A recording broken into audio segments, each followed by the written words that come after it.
The team number 6 presents Magnus Effect. Let's start.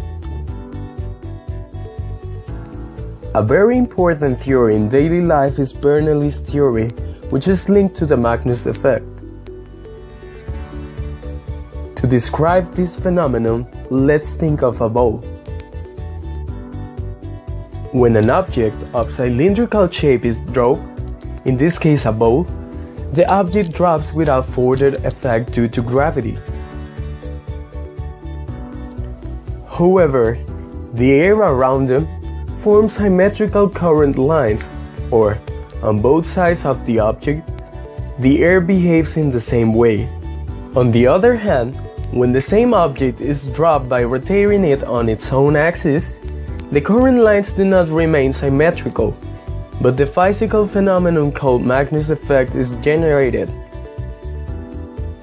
which tells us if an object is rotating on its own axis in a free current, the rotation of the object will affect the movement of air around it.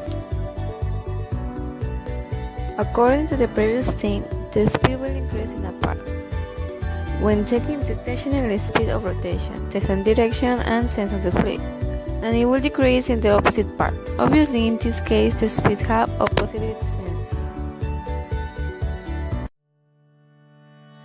Due to Bernoulli's theory, it can state with different speeds in that way, so the principle of conservation of energy has to be fulfilled.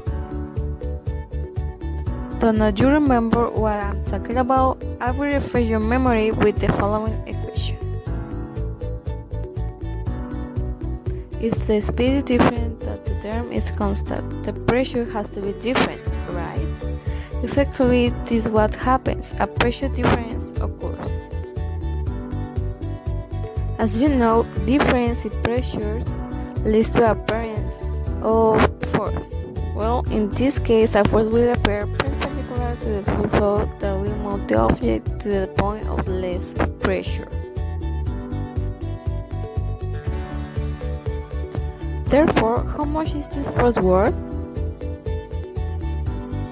We have left that according to Bernoulli, the pressure of the fluid is about. In addition, for a cylinder of length L and radius R can be obtained.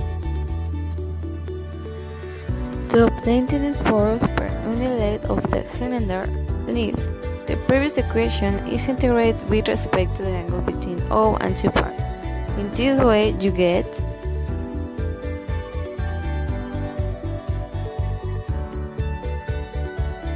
Keep in mind that you only have to consider the vertical component of the force. This is achieved by multiplying the force by the sine of the angle.